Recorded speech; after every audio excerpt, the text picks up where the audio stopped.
SuperTalk Mississippi media production. Are you tired of dents and scratches ruining the look of your car? Look no further than Porter's Body Shop in Brookhaven. Call us at 601-833-1861 or visit us online at portersbodyshopms.com. This is Gerard Gibert, and thank you for listening to MidDays here on SuperTalk Mississippi. MidDays with Gerard Gibert is on the air. MidDays with Gerard Gibert is powered by C-Spire. Power your home or business with C-Spire Fiber. To learn more, visit supertalk.fm/C-Spire. C-Spire Fiber powers SuperTalk Mississippi.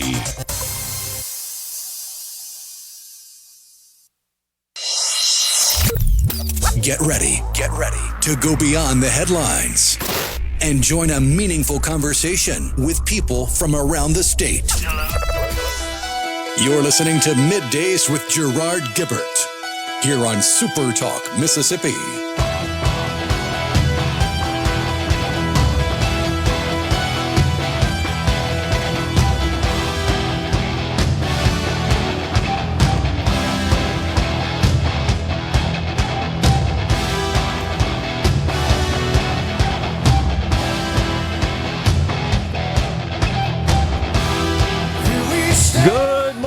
Everyone, and welcome to MidDays SuperTalk Mississippi. I'm your host, Gerard Gibert, along with Rhino in the Element Well studio, guiding you through the middle of your day with facts, fodder, and fine music on this Friday, y'all.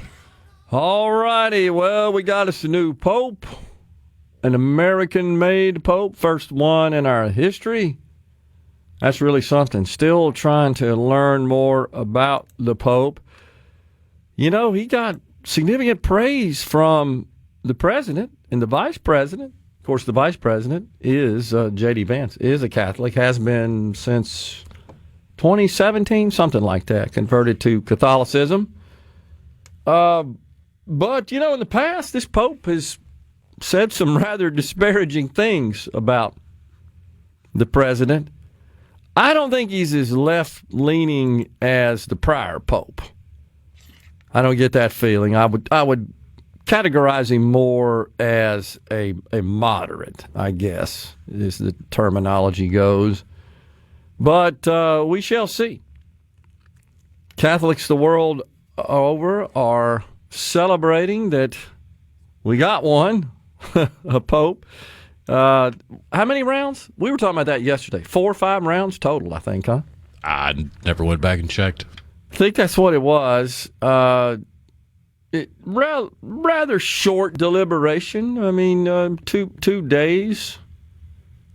First American Pope. Walked across the balcony there. You were talking yesterday about the amount of time required to... 4 rounds. 4 rounds, okay. Get them all fixed up, you know, before they make their first public appearance.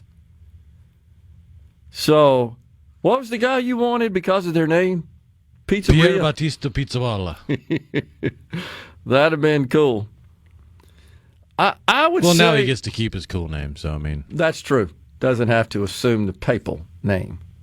In this case, it is Leo... is it the 15th? 16th? 14th. That's right. XIV. Yeah, got it. Not to be confused with XIIV, that was the first Wikipedia article presented, and there were so many people going to it that they had to redirect from that one to the real Wikipedia page. Yeah, that somebody blew that. You and I were talking about that, like, wait, this doesn't look right. That's not how Roman numerals works. There's too many I's between meaningful ones. Yeah. Well, so there are a lot of questions people have about this Pope, as always. You know, there was really a controversy ignited when the prior Pope in 2023, Pope Francis, supported blessings of same-sex unions on a case-by-case basis, but not really embracing or sort of approving it, but rather offering blessings. And I think that was too much for a lot of people who believe that conflicts with the doctrine. So Leo's stance is a bit different than the prior pope on that particular issue. So there's things like the death penalty and migrants. He's kind of more in line with Francis on the migrant issue. There's a Peruvian Catholic group, he was involved there. Well, in fairness, the church's stance on migrants likely should be different than a government's stance on migrants. Okay. Because it's not necessarily a government's responsibility to care for and provide for someone coming to their country voluntarily, whereas the church's stance, rooted in charity, would have some obligation to care for and provide for when they could. And I think to anybody. But I think that's a different issue than the assertion that a nation has the right to establish a border and protect its sovereignty.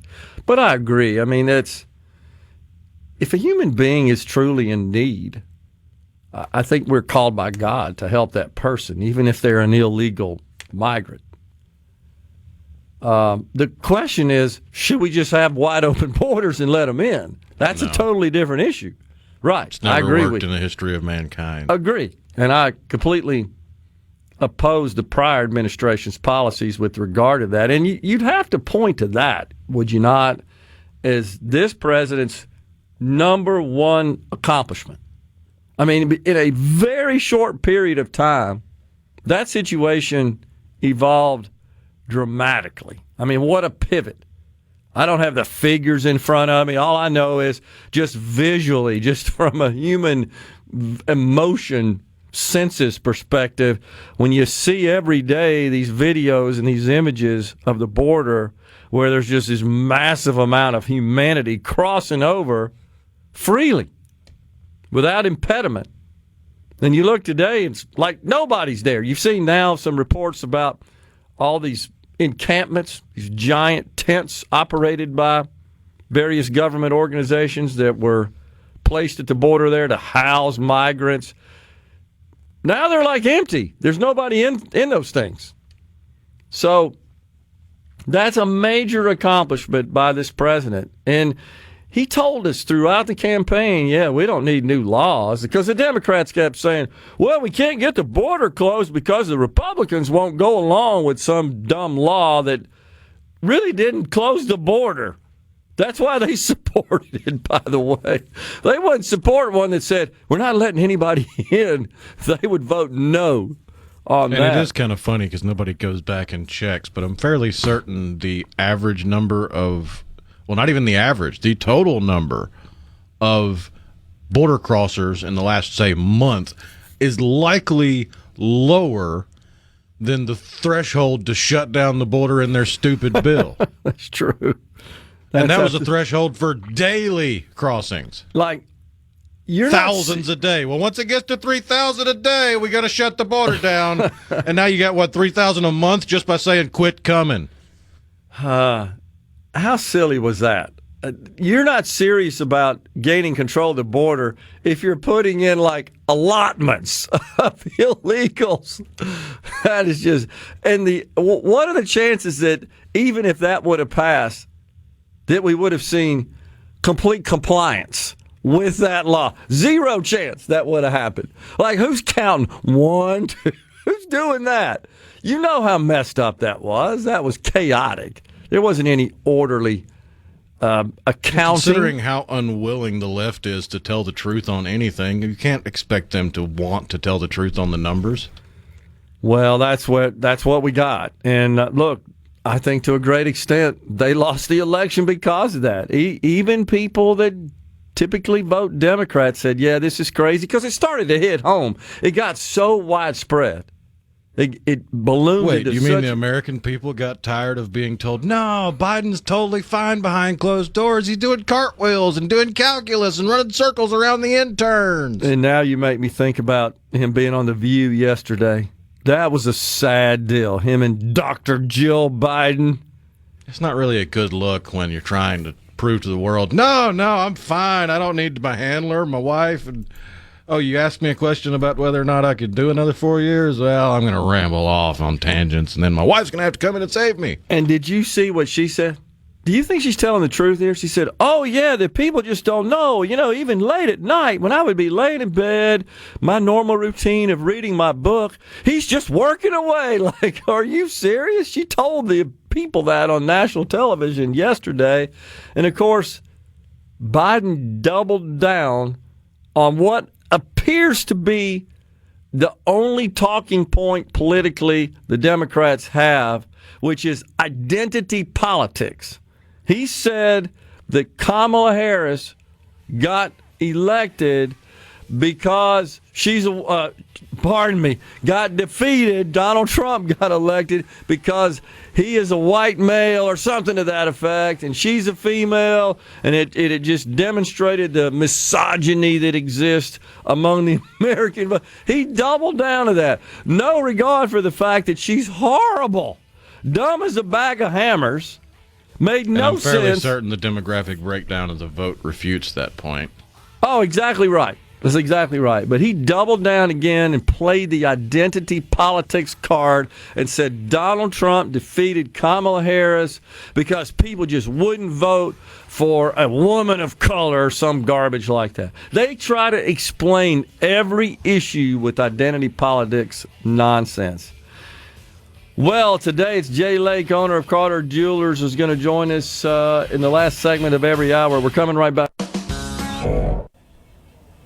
This segment of Middays with Gerard Gibert is brought to you by Covington County Hospital in Collins, where your health matters. Check it out. Let's do this. The talk that keeps Mississippi talking.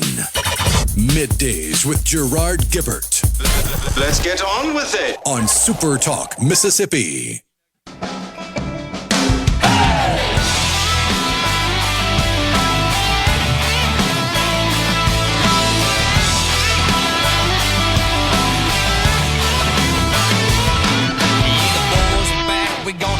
This town been a long time coming, been a long hard drive. Gonna smoke some, gonna drink some, gonna find a little trouble living. Now we're gonna make some rolling, rolling, rolling, rolling, rolling. We gonna throw it all down. We rolling, rolling, rolling. Welcome back, everyone. It's Middays. Once again, Jay Lake, owner of Carter Jewelers, will join us in the final segment of each hour today. We've also got Kelly Bennett. She'll join us at 11:20 in hour 2 of Middays. Of course, she is a multimedia journalist with SuperTalk Mississippi News. We'll get a roundup of all the stories across the state of Mississippi they're following in the news department. Richard Roberson, president and CEO of the Mississippi Hospital Association, fresh off his trip up to D.C.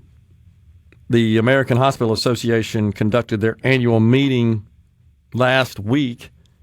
And he'll be on the program talking about what happened up there. That's coming into more focus, hospitals specifically, because of the potential cuts to Medicaid. It seems like, Rhino, every day there are just a series of articles and reports about the Medicaid program and how it's factoring into the negotiations, the sausage making of the one big beautiful bill. And it's something we've said on the program is if there's one major spending object that is a candidate for significant cuts, I mean something that truly would move the needle, it's Medicaid. $620 billion a year, that's what federal spending on the Medicaid program presently is.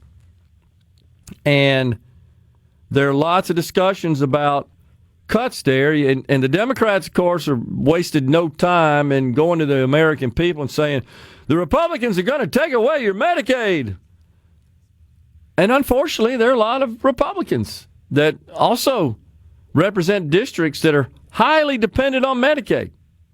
I was a little shocked to find out, to learn about how many Republicans across the country representing various districts have such a big component of their population enrolled in the Medicaid program. Places you wouldn't think about it. It's almost like there's just too many people enrolled altogether. Well, it calls into question, again, the role of government. Maybe we need to revisit all this. I've said on the program before, maybe it makes sense just to phase out the federal Medicaid funding and just the federal government operating this so-called safety net program and ship it off to the states. Okay, states, you're on your own. Figure it out. Do whatever you want. And that would be a big problem for many states, of course, who rely heavily on federal funding to cover their Medicaid population. But it would force the states to really think a lot about what such a program should look like. Who should be eligible for the Medicaid program? And what sort Or would it just wind up as a mass migration to California? Well, yeah, because they never met a welfare dollar they didn't like. The richest nation in the country, certainly in terms of the balance sheets of their population and the per capita income, they're at the top. I agree. I hear you. That may be a problem. Maybe that wouldn't be a bad deal, honestly, to shed some of those costs here. I mean, we've talked about it a million times. It's an $8 billion a year program here, federal and state funding combined. That's larger than the general fund in the state of Mississippi of $7 billion. It can, in some states, it is the top spending line item. In most, it's in the top two between education and Medicaid. Seems like there's something wrong with that picture. Agree. And it's just evolved and it's expanded dramatically since then. Now, something we need to also think about is, while we're discussing possible cuts in the Medicaid program, is that these cuts, as we shared yesterday, are mere decreases in the rate of increases. It's that old funny game again, that fuzzy math being played there. So it's not, and this was is so telling, is that Republicans are getting out and saying, no, we're not cutting Medicaid. We're just cutting the rate of increase in Medicaid. So they're having to go explain this because the Democrats are telling everybody people will die if this bill passes. So you sort of got the extremes in conflict here. Well, really, only one is an extreme, and that's the willingness to lie to your constituents for your own political gain. That is, you're absolutely right. It's proven demonstrably false. If you just take 30 seconds to dig into it. But either their staffers don't want to take the 30 seconds, like if you give them the benefit of the doubt that they're just too stupid to understand, then it makes them look even worse, because how the heck did you get elected being so blithering stupid? Or they're intentionally evil, and they're lying to further their own career. Well, as you like to say, those are your two options when you look at a Democrat politician. Actually, when you look at most politicians, it's just Democrats are the worst offenders, because they have nothing of merit to hang their hat on in the last, 2 decades. Is the Affordable Care Act really make care affordable? So you make the point all the time. It's almost as if that nothing is off the table when it comes to political gain. If lying gets what I need, what I want politically, so be it. Just complete duplicity, deception. That's fine. That's like acceptable. We've come to accept it. And we can't say this is unique to any party here. No. So, but it is rich when the naysayers and liberals and losers like to tell us, Trump lies. Like Pelosi hasn't told a single lie in her life. Yeah. Like Chuck Schumer's an honorable, honest man. Like Jerry Nadler isn't a lying sack of crap. He's maybe the most egregious. We could go down the list of every single stinking Democrat politician in Washington, D.C. and give you a laundry list of the nonsense they've spewed from their rancid mouths. All for political gain. That's what's so sad. And every time I think about that being the truth, that it's all about political gain, it suggests to me, again, we've conferred way too much power to political office. It's just the truth, and it's not just the power; it's all the perks. They just have to be. Their every whim has to be accommodated by somebody else. They're so accustomed to that. A great example of that's when we found out in the 2016 campaign, Hillary Clinton hadn't driven a car in decades, right? Didn't even know how to drive, essentially. Oh, but she kept hot sauce in her purse because she was with the common man. That's right. I forgot about that. Every single facet of their fake, forward-facing personality is fake. That's right. Hot sauce in the purse. Thank you for reminding me of that. That's a great example of the crap games they play right there. No doubt about it. That's awesome. Well, so while they're talking about this whole Medicaid thing, and just back to that, which I think is a prime candidate for significant cuts, I'm actually disappointed to hear Republicans say, no, we're not cutting Medicaid. We're just cutting the rate of increase. No, I want to hear you say, we're cutting Medicaid. Where are those people? Because cutting the rate of increase isn't moving the needle towards trimming the deficit and reducing the amount of borrowing. No, you need a legitimate cut. They are also trying to further their political career, but they at least have the, I don't know, rearing to not want to lie. Agree. That's totally right. It's just disappointing to see that attitude. It's like if we got to a point where the Republicans are afraid to come out and say, no, we're going to cut this federal program. They won't do it either. The Speaker of the House yesterday trying to quell all the fears. You saw him. Oh, no cuts. Because the states are saying, wow, if you cut the federal money you send our way, that would really put a wrench in our budget works here. And he's trying to calm them down. No, we're not going to cut the federal match. No, we're not going to cut the amount we pay for the expansion population. And no, we're not going to move to a per capita block grant model. And all the things that I think they ought to be doing, honestly, if they're serious about cutting this spending. We got the Speaker of the House saying, no, we're not doing that. All for political gain, because they know this may have an impact. We've gotten to where we not only expect the largesse of the federal government, we demand it. We're addicted to it. We're coming right back in the Element Wealth studio. From the Seabrook Bank. Middays with Gerard Gibert. Welcome to our shop. On SuperTalk, Mississippi. Okay, now you have a good one.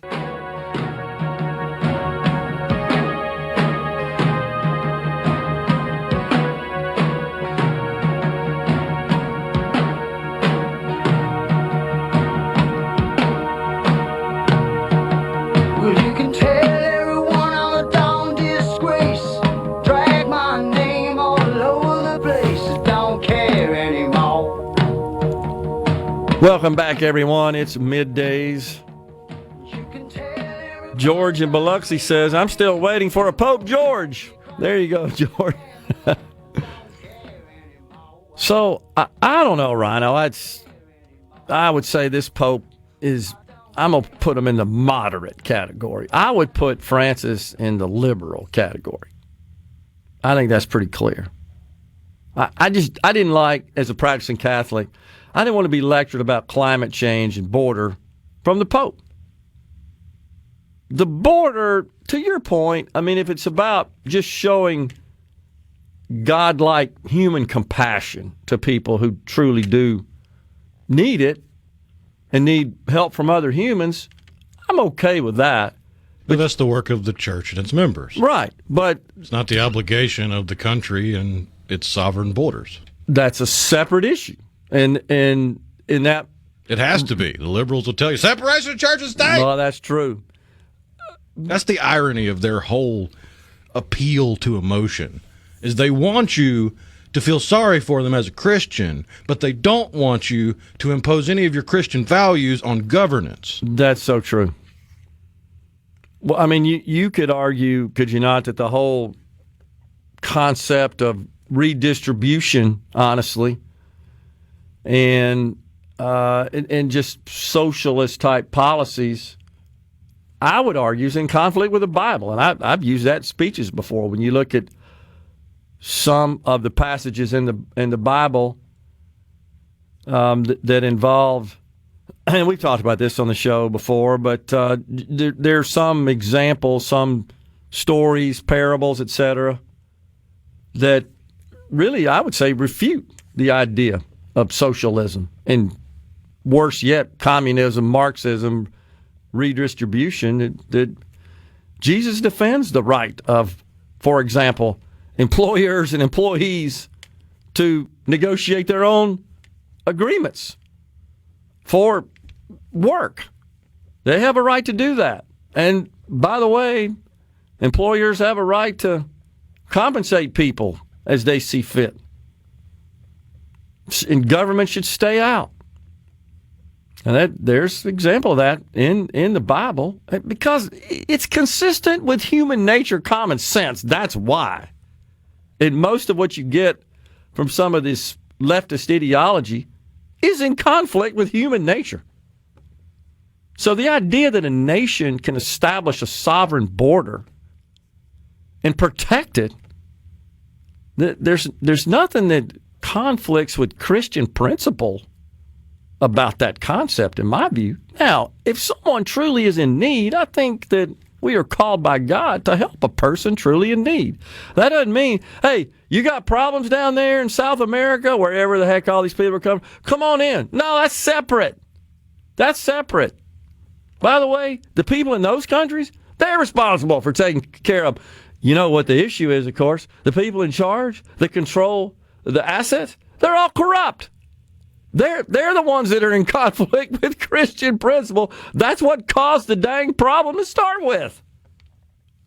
It's, man, I get on a rant about that. I know, but is there any doubt at this point? Do we still have to keep making the case that free markets, free enterprise, and capitalism have done more good for society than any other economic system? Why are we still arguing this? Because a large swath of the population is dumber than a doorknob. I was afraid you were going to say that. It's just the normal curve, the bell curve, if you will. Well, it's interesting you say that. You talk about the statistical bell curve as an old econ major.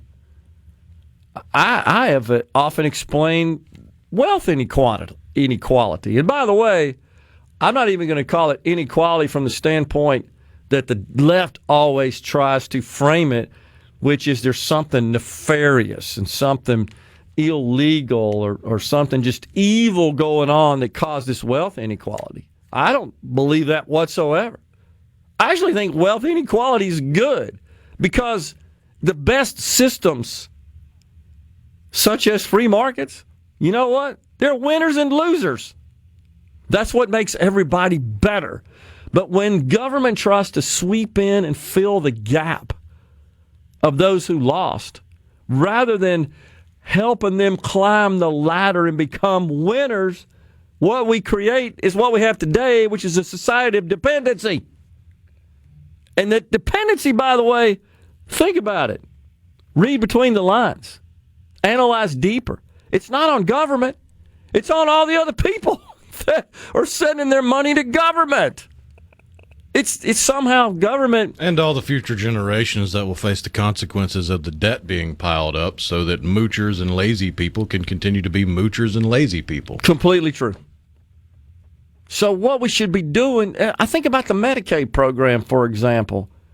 And I fully appreciate and understand there's some people who've been dealt a tough hand in life. If they're blind, by no fault of their own especially, which is most of the case, it's just more difficult. Now, the great news is, because of free markets, we're creating all kinds of tools now that enable even blind people to produce beyond anything ever imaginable before and earn money in exchange for doing it.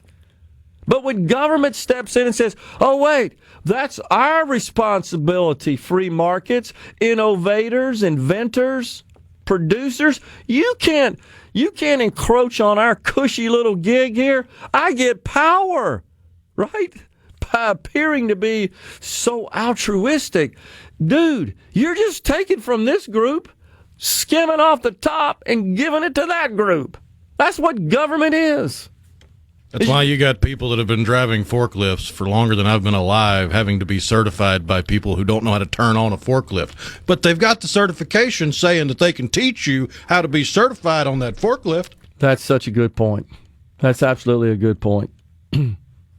Well, all because it made some congressperson feel powerful and important, and now it makes some pencil-pushing, bean-counting bureaucrat feel like they have some semblance of power to give meaning to their meaningless life. What a great point, because it is these faceless bureaucrats that exert this sort of power over our lives that perhaps is more bothersome to me than anything. And we saw that get amped up, intensified, charged with the rocket fuel of the left's ideology under Joe Biden.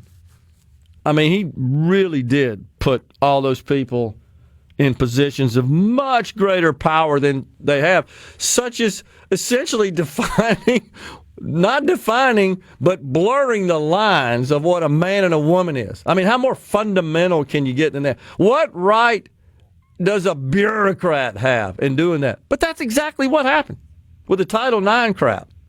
I'm still trying to recover from what we talked about yesterday, this crazy lady on the Hill that suggested banning spiking in volleyball as a way to protect the women against the males playing in volleyball sports. That's just nuts. That's so consistent with the Democrat approach to solving every problem. Do away with something, eliminate something. Ruin that which was good for the Right. benefit of a tiny fraction of the population that's probably crazy to begin with. Just carry on with less. It's always that. Less water, less power. You can't have pizza-fired ovens and no big gulps. It's just stupid crap like that. That's their solution to everything. You just got to do with less and like it. Never. Meanwhile, Bernie Sanders is jet-setting across the country on his private jet, and he asked when he gets cornered on it and questioned about it, well, do you expect me to wait in line? Unbelievable. I'm too important. So I don't wait in line with the plebes. That's right. Only the little people. So let me get this straight. He's fighting oligarchy in a private jet. How many of the population have access to private jets? I know I don't. A lot fewer than the oligarchy. So that's half of this group. That's right. And you're right I'm about fairly that. certain this grouping isn't representative of the population. So I'll not apologize, by the way, for that. And I know you don't expect me to, and you're not saying that. I worked my ass off to get to the point where I could do that. Taxpayers aren't paying for it. I'm paying for it out of my pocket. And that's doesn't make me better or worse than anybody else. Oh, but he had to be in 5 different states within a day. He had to be? Yeah. Did the people that elected him have 5 different states he had to be in, or is he the senator for one singular state? Because the way they would tell you is, oh, but it's necessary so he can move around the country rapidly to deliver the message. Bull. JFK crossed the country in a bus. That's true. He likes being pampered. Oh, my gosh. It's just so crazy. The hypocrisy and the conflict is off the charts. I just don't. It's Al Gore. Right, and John Kerry, he may be the most egregious offender of all time, jetting around the world warning about climate change. We're stepping aside for a break. It's Jay Lake, owner of Carter Jewelers, next. Are the trees in? Covering the stories that matter most to Mississippians. Gerard Gibert, Middays with Gerard, SuperTalk, Mississippi.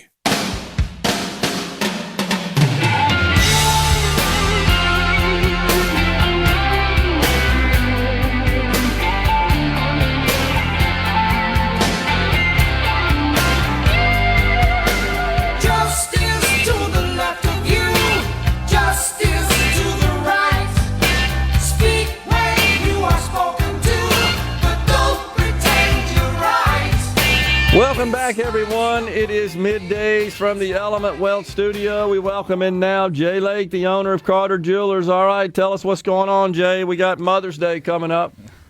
Hey, happy Mother's Day, Gerard. How are you? I'm doing great. What's happening down there? Oh, thanks for having us on. We the prices of gold, I don't know if you heard, but they've gone way up since Christmas time. Some of the pieces have doubled if I order them in price. So, and we still have a lot of the old gold prices here on sale. And then now we're giving you an extra 10 to 30% off for the next 2 days for Mother's Day. So, you ought to come in and get your mom something special today, or your wife. And we have layaway financing, 18 months interest-free financing. If you have good credit, no money down, you just come in, sign your name, your social security number. And if you approve on the credit check, we'll give you the piece of jewelry. And if you don't have good credit or bad credit or no credit, we can also get you approved. But you will have to pay a $75 fee usually, and it's paid out in 90 days for the no credit. It's a lease to own option. You can do it online at www.carterdiamonds.com if you like, or you can come in. We can do it. We can do it over the phone. You can call in. We could text it to you. Lots of different options there for the no credit. And we also have layaway, so you can lock in the price on a layaway. 10% down, 12 months interest free layaway options. A lot of different things here, and we'll gift wrap it and set your mom up. It's a great day here at Carter Jewelers for you. Come on in and see me. My name is Jay.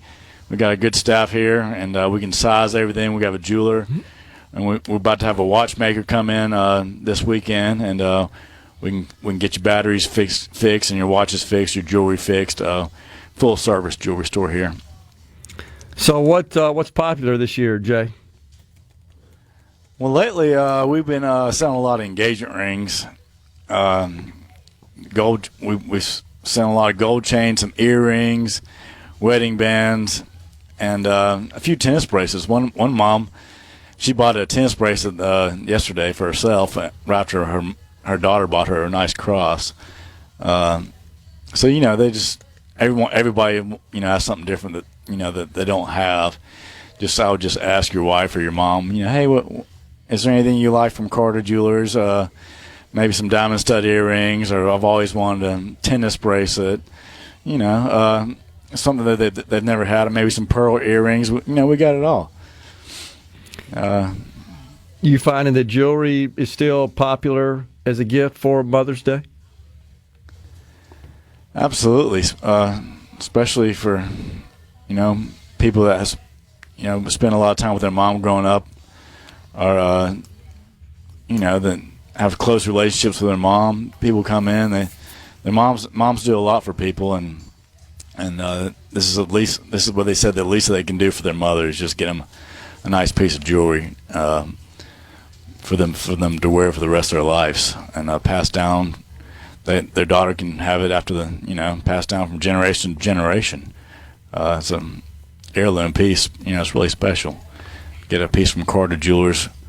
I'll say we're one of the best jewelry stores in the nation, if not the best. We really take care of our customers, and we love our customers. Tell us where you're located, Jay. We're downtown Jackson, 711 High Street, right before we get to the Capitol. So we're right down here, front door parking. Come on in, and we will show you everything we got. We got a huge store, over 7,000 square feet. So come on in. We'll take care of you. Got watches, silver, stainless steel. We got stuff for men too. If you men's jewelry as well. If you want something for yourself too, you can come in. We got a huge selection of crosses, whole case full of crosses. We're in the Bible Belt, so you got to represent Jesus Christ and our Lord and Savior. And we got 3 cases just filled up with engagement rings and wedding sets from less than $1,400 starting price, and go up to $50,000 easy on the engagement ring. So you got big selection of engagement rings, loose diamonds from very tiny diamonds to 5-carat solitaire diamonds, natural. big variety here. People have never seen this selection. A lady came in yesterday. She's like, "I've never seen a selection like this for the engagement rings." It's really nice selection, and you can find all colors: white gold, yellow gold. We even have rose gold pieces for you. And hoop earrings. Those are the ones that you can really get saving on. The hoop earrings have gone up a lot. So if you can get a hoop earring, the old gold hoop earrings. Those are some great deals on those. I just got some new ones in. Or the gold chains, go ahead and get one of those now, because when we have to go reorder them, the price is doubled on the gold chains, hoop earrings. So come in, and then we have pearls. So for pearls, those are nice too. All right, we'll talk to you in an hour, Jay. Jay Lake, owner of Carter Jewelers, has been our guest. Appreciate it, Jay. We'll see you soon. All right, Gerard. Thank you. You bet. We got Fox News Super Talk News next. Of Middays with Gerard Gibert is brought to you by the Mississippi Business Journal. Visit msbusinessjournal.com. Scott Coopwood, publisher and president. Get ready to go beyond the headlines and join a meaningful conversation with people from around the state. You're listening to Middays with Gerard Gibert here on Super Talk Mississippi.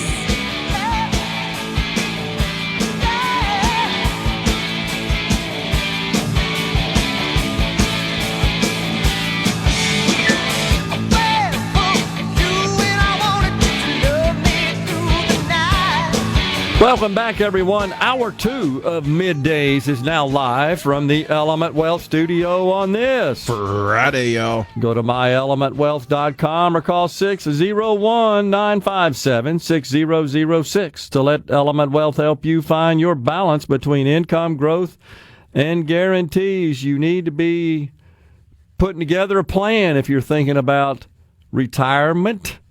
And the Element Wealth folks can certainly help you with that. Today on In a Mississippi Minute with Steve Azar, you'll hear an interview with longtime actor Richard Burgi, who was starred on TV series like Desperate Housewives and soap operas General Hospital and The Young and the Restless. In a Mississippi Minute with Steve Azar is presented by Superior Catfish. Remember, there's catfish, then there is Superior Catfish. It's U.S. farm-raised catfish with homegrown flavor. Ask for it by name at your favorite store or restaurant. Go to superiorcatfish.com for more information. So the markets reacted positively yesterday to the news that the president and his surrogates there on his behalf in this tariff negotiating effort are going to be talking to China over the weekend.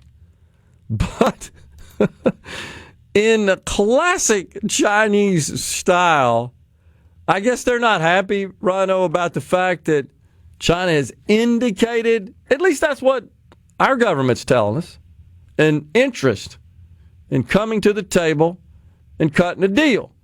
But of course, it's so predictable, isn't it? They say we have full ability to manage our U.S. trade issues. But, man, it ain't going well over there, right? Protests in the street, people not getting paid, speaking up, saying, hey, we did this work. You owe us for back pay. You owe us pay for back work, really. And now some of them are protesting what was a temporary vacation they were given, that they were told would be a paid vacation that started on Liberation Day. Yep. Well, it's been a minute, and that vacation hasn't ended, and they haven't been paid. Haven't been paid. So now, those are people that are protesting because they were promised payment for work they were not completing because they were told go on vacation. 16 million Chinese workers are employed as a direct result of goods they produce and ship to this country, just this country. 16 million. That's a bunch. Even in a population with 1.5 billion, whatever it is they have now, think it's right at $1 billion. Right at $1 billion. They're Okay. behind India, and India is 1.2, I believe. Okay. That's right. $1 billion. You're right. They may be at 1.1. It's a bunch, but 16 million is a lot. So U.S. Trade issues are not a concern, says Vice Foreign Minister. I told you, anytime I see some government official with the title minister, you know it's a hoax right there. The Minister of Trade. They got a lot of ministers in England. That's true. I don't like it. Just letting you know that. Not crazy about that title. I don't know why that just rubs me the wrong way. It just seems inappropriate. Hua Chunying. I'm assuming I pronounced that correctly. H-U-A. What do you think? Hua? Hua? Okay. I was just about to say that. Yep. This on just today. Not too long ago, 30 minutes or so ago. This is the day before they're supposed to sit around the table with American officials and discuss a trade deal. Because they can't be seen showing any weakness on their front. And to your point, she said, "We have no fear." That's what she told a group of reporters at a middle school in a rural area in southwestern China. She said that the trade policy of the U.S. administration cannot be sustained. That's what she said. So they have no fear. And this is the other one I love. Mao Zedong. So I got to make sure the name is right. I'm not sure exactly what this person's title is. I'm sure they're involved in trade policy for the Chinese Communist Party there. But Zedong said, "These are imperialists." That's so like turn of the century, isn't it? If something that's long in the tooth, it'd be calling this country imperialists. Yeah, and you're blood Were they reading from Mao Zedong? Oh, maybe that's what it is. That's exactly right. Because he's been dead longer than I've been alive. Yeah. So I'm thinking about that being a name. It just hit me. Yeah, that's Mao, of course. So this is someone inside the CCP who now is posting this imperialists tagline along with images of Mao. Of course, that's their favorite communist, I guess, right? How many did he murder, by the way? Well, it depends on who you ask. Anywhere from about 10 million people to upwards of 80 million people. I got you. Great and system. Some even argue that upper end number is a little low. I think it is.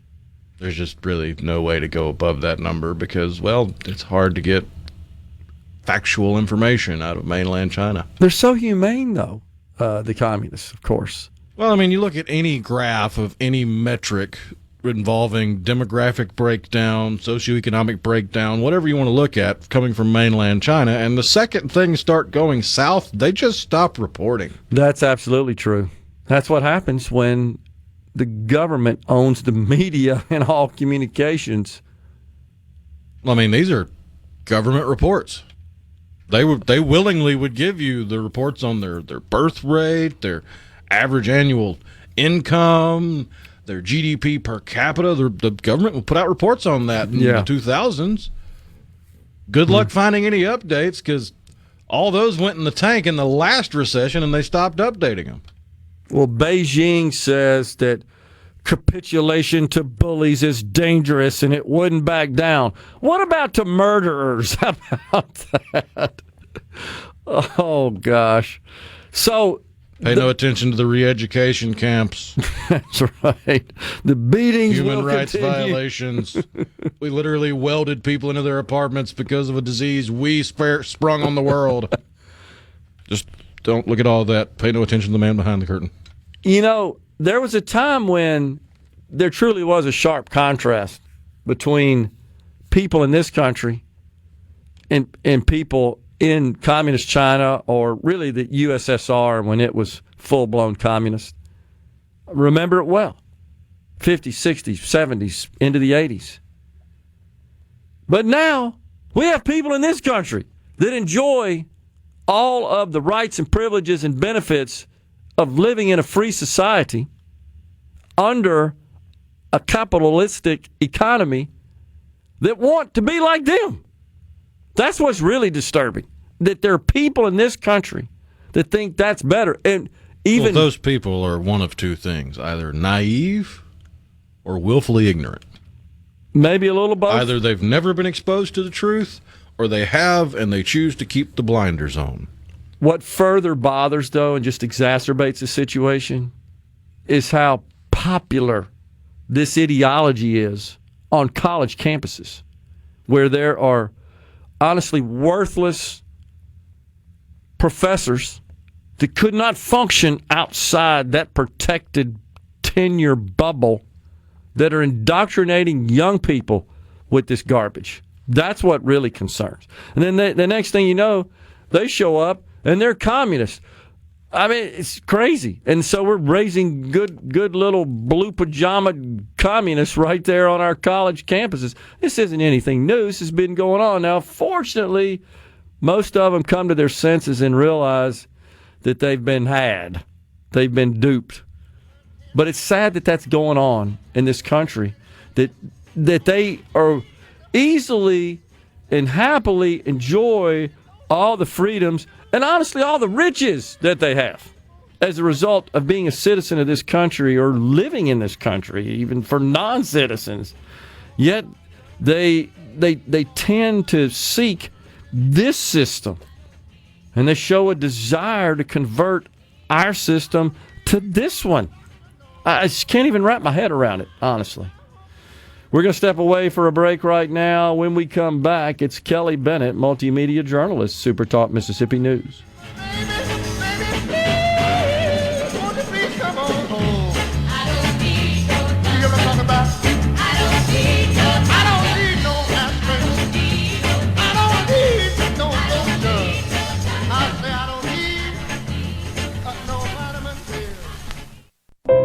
The talk that keeps Mississippi talking. We're rolling. Hit it. Go. Play it. Middays with Gerard Gibert on SuperTalk Mississippi.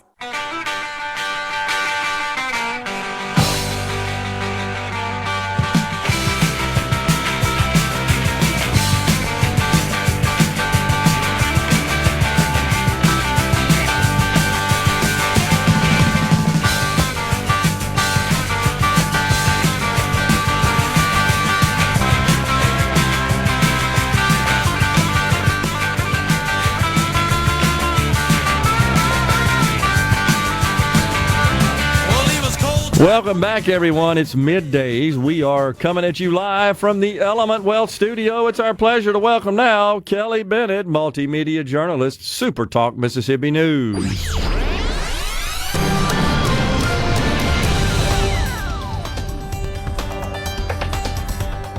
All right, what's up there, Kelly? I'm a mom. What's? I got you. Oh man. You need to go. You need to get your folks to go see Jay Lake. Get you some Carter Jewelers jewelry. There you go. Apparently, I do. Yes. All right. What you guys working on this week? First, we got the state auditor coming out and talking about some money that flowed through the Department of Health on out to some nonprofits in the state. Targeted for the purpose of HIV testing and AIDS testing, right? I really felt like this was one of the bigger stories of the week because you've got the Doge making the national news, you know, the Department of Government Efficiency. And then you've got State Auditor Shad White doing a great job looking into what's going on with Mississippi spending. He started calling it MOJ, the Mississippi Office of Government Efficiency.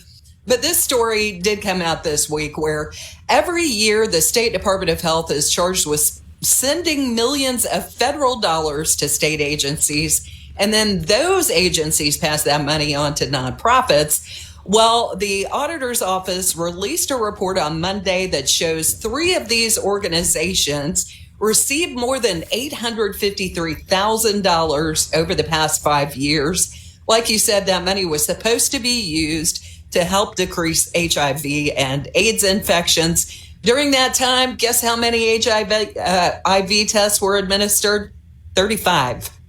Yeah, for 853 grand. A lot grand. of that money, they actually spent a lot of that money on salaries. And White went on Fox Business News and talked about how some more of that money was spent. Another nonprofit was spending money that, again, was intended to test people for HIV. And instead, they were spending that money on diva brunches. Their words, diva brunches. They sponsored Pride Week here in Jackson, Mississippi. The Department of Health came out and issued a statement in response saying none of the nonprofits that were cited in that report have active grants or contracts. In fact, State Health Officer Dr. Dan Edney has said, look, I'm trying to get rid of this kind of stuff. I'm trying not to depend so much on federal government grants and spending. And so he's already kind of moving the State Department of Health in that direction. Yeah. That's absolutely true. And just to be clear, this is federal money. This is not state money. Correct. But it's federal money that is sent down from Washington to the states with for these purposes, in this case for HIV and AIDS testing, and to just reduce the occurrence of it. And that flowed through the Department of Health, and then that went to other agencies. Look, this whole idea of not-for-profits is something that needs to be called into question, because many of these organizations would not exist were it not for federal grants. And I'm at the point now where those federal grants are so rife with waste, fraud, and abuse, we just ought to end all federal grants. Look, to your point, this happened over the past 5 years. This is when we had an administration that was pushing DEI programs. They were issuing these federal grants based on this kind of ridiculousness. Yeah. So it shouldn't really be a shock to anybody that federal money was misspent. But you're right. A lot of the wasted dollars that DOJ is finding are coming through these non-government agencies, these NGOs.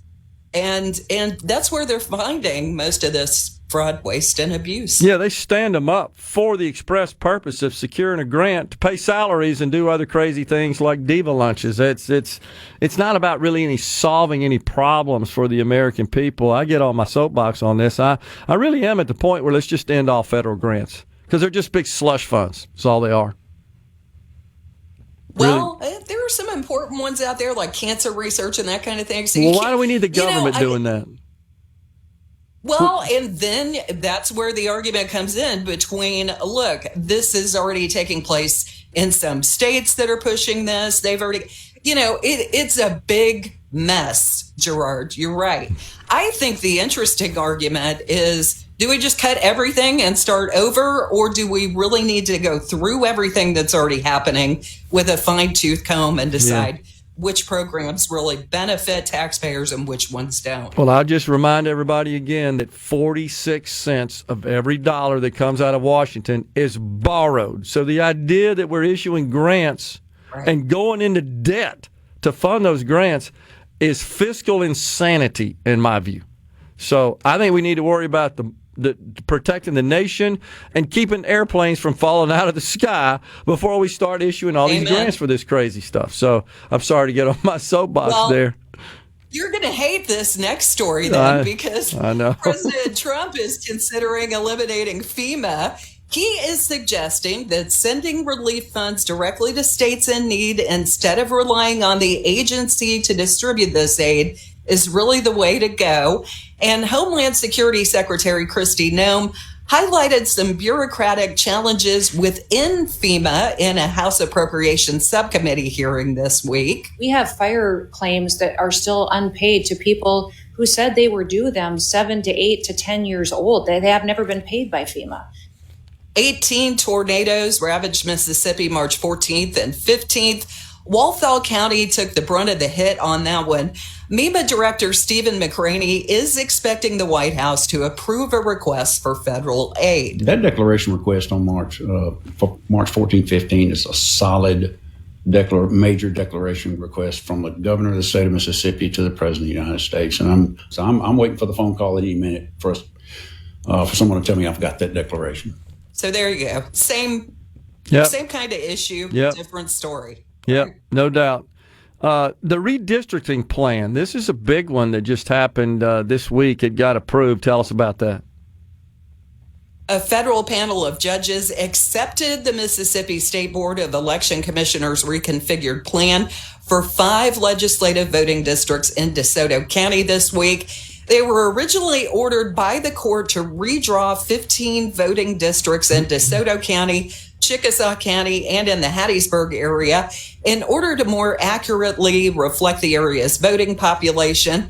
The order was spurred by a lawsuit from the NAACP in 2022, accusing the state of diluting black voting power in those areas. So it looks like they've got everything worked out. That went through the whole court process. Special elections will take place in November for the new districts. And if you want more information, if that affects you, you're a voter in that area, just log on to supertalk.fm. I know a lot of people are breathing a sigh of relief on that one. So, for sure. All right, what about Mississippi's medical marijuana advertising policies? While we're talking about Supreme Court decisions, this one, the U.S. Supreme Court declined to hear a case challenging Mississippi's near-total ban on medical marijuana advertising this week. True Source medical cannabis owner Clarence Cockcroft and his attorneys are disappointed. They had been arguing that Mississippi has created a legal marketplace for medical marijuana sales, but now they're censoring state-licensed dispensaries who want to advertise their product. His lawyers claim that violates his free speech rights. Mississippi's law legalizing medical cannabis went into effect in 2022. Cockcroft believes his business should be treated like any other legal business in Mississippi that's allowed to advertise. The New Orleans-based 5th U.S. Circuit Court of Appeals said that no constitutional right exists, however, and this was their reasoning, because marijuana is still illegal under federal law. Wow. Okay. That'll be an interesting situation to track there. The Oyster Reefs lawsuit, that's another one. Oh, man, I feel so bad for fishermen on the coast. I got to tell you, they're just now, the oyster industry, finally recovering from the opening of the Bonnie Carey spillway that killed almost all the oysters on Mississippi's most productive reefs in 2019. They got the good news because they were talking about opening it again just a couple of weeks ago. Well, now a group of more than 20 fishermen led by the nonprofit Mississippi Commercial Fisheries United are suing the state over its attempts to lease public oyster reefs in the Mississippi Sound. Ryan Bradley, the executive director of the nonprofit, believes doing so would actually put fishermen out of business. You have to submit a lot of bank records and documentation. You also have to have certainly a history in the fishery or the oyster growing business, which there's very few companies that have existing oyster leases. Gotcha. And then there's a whole host of other things you have to meet that really puts it out the purview and out the reach of our traditional fishermen who've relied on these reefs for their livelihood. All right, man, that's something. We got to go, Kelly. Appreciate you joining us today. Yep. From the Seabird. Okay, is everybody ready? I'm ready. Ready here. Middays with Gerard Gibert on SuperTalk Mississippi.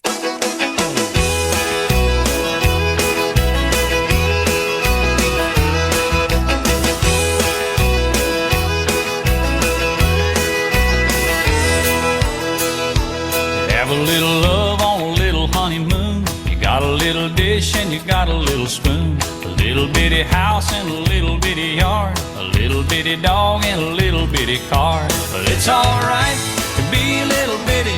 A little hometown or a big old city. Might as well share, might as well smile. Life goes on for a little bitty while.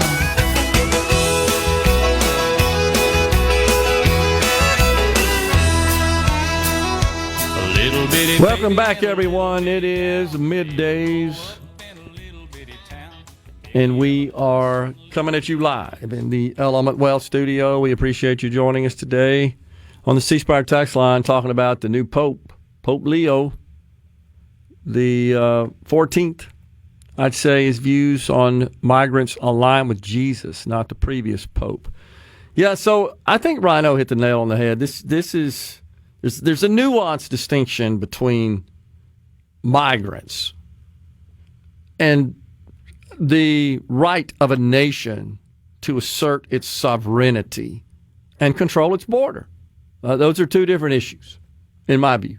So, sure, you would expect anyone who values human life, of course, to feel called to those who are in any particular need. That doesn't mean open the borders wide up. Come on in. No. What we should be doing is working with these other countries, imploring them, and perhaps using our leverage in doing so to straighten up their dang act.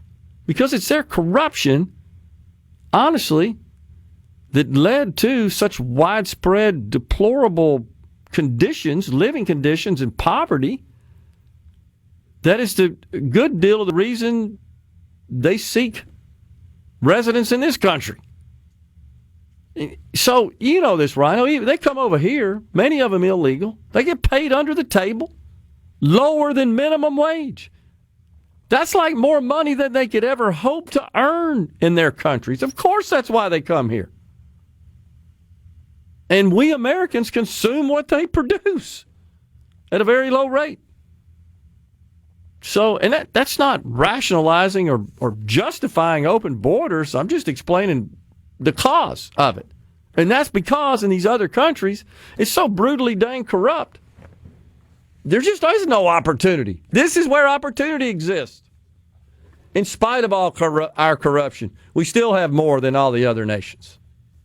And some people like to point at the Americans, the expats that leave the country once they've hit a certain degree of personal wealth, to live like kings in low-income countries, except they never seem to be able to put together the dots that people from America aren't moving to the countries that illegal immigrants are trying to escape from. They're going to countries that, yes, have a lower cost of living, but they aren't nearly as corrupt as some of these South American countries that are just unloading prisons, unloading mental institutions, and making their populations live through a living hell just so that the person in charge can have another fancy car or another wing on their mansion. Right.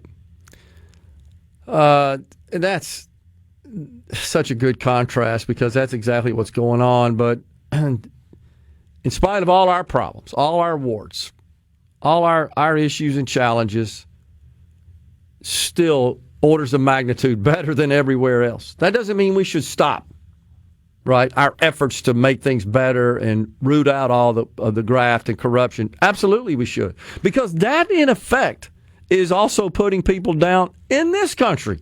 It's impeding opportunity and wealth creation in this country, except for the handful that are directly involved in benefiting from said graft.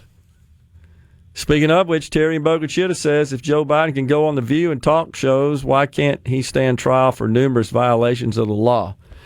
That would just require a concerted effort on the part of those who would want to drag him into court. I'm kind of on the fence about that. I think he should be required to account for his illicit activity, and I do believe he was involved in a pretty serious one, honestly, if not treason. Certainly selling influence like that, much of which I think was sold to people that would be considered our enemies, it's a problem. But that's a good question. I don't know if it's because of his frailty that he's not being drug into court. Wait, you're saying Hunter Biden didn't have any actual expertise in nuclear energy? Jesus. I know, man. It's incredible. Give Ryan that with blood pressure pill. That's when he was on a rant a minute ago before he blows up.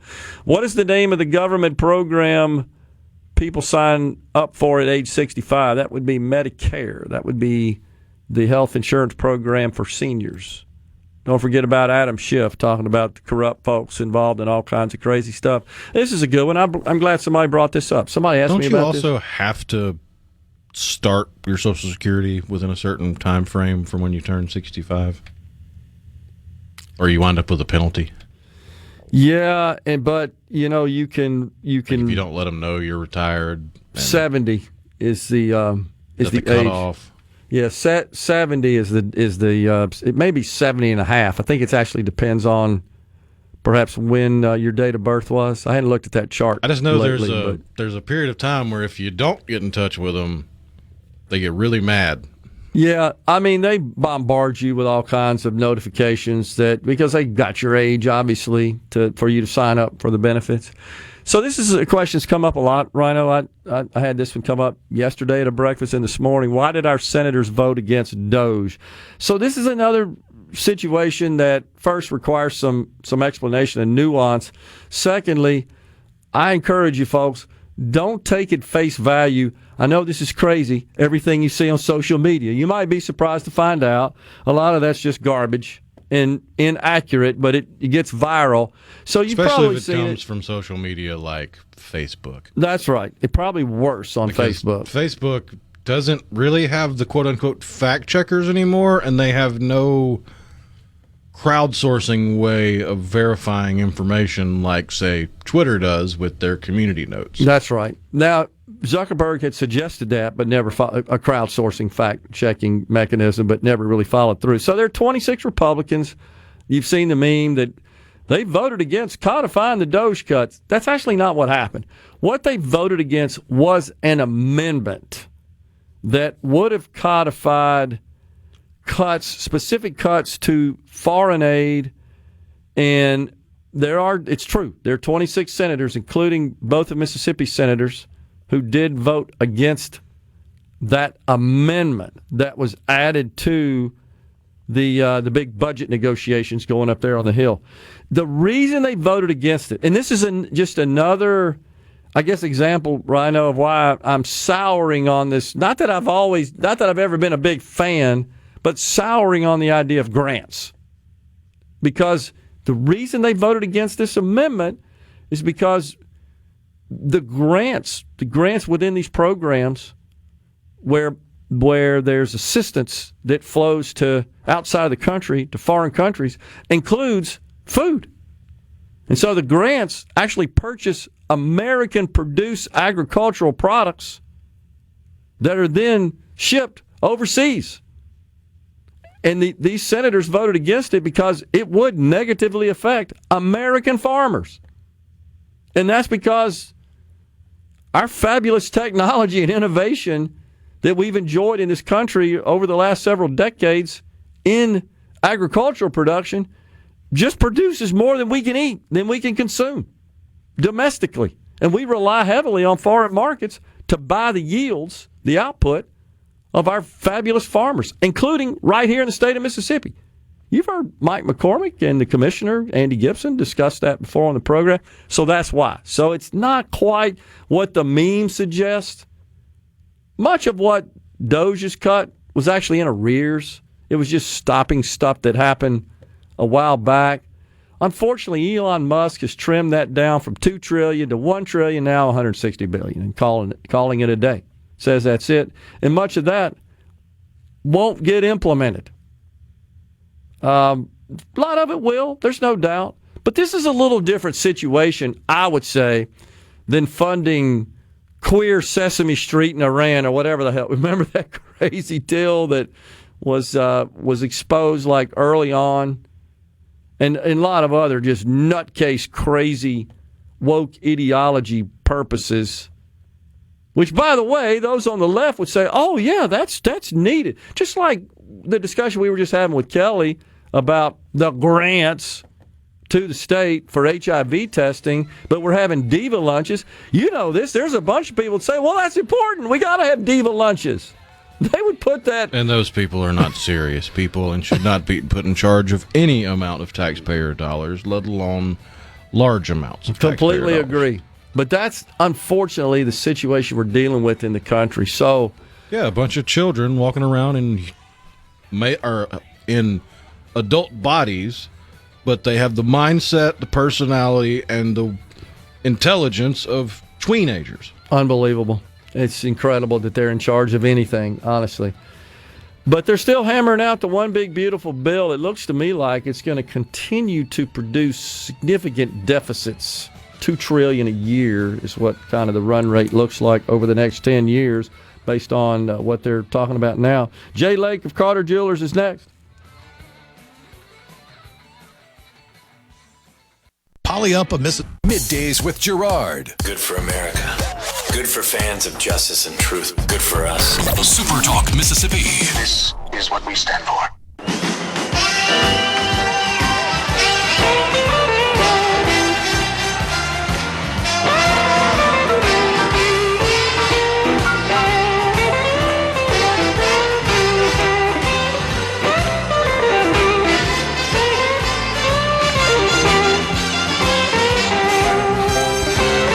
We're back with you in the Element Well studio. We got Jay Lake, owner of Carter Jewelers, on the line now. All right, Jay, give us the word. Hey, George. I was telling you about the Mother's Day special. We're doing the Pop a Balloon-a-thon. So you get an extra 10 to 30% off the sale prices. So all the old jewelry are amazing deals. Because the price of gold, I was saying earlier, it's gone way up and even doubled on a lot of the pieces.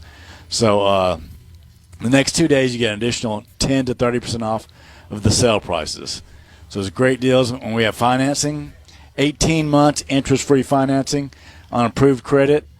We have no credit check financing. It's a lease-to-own program.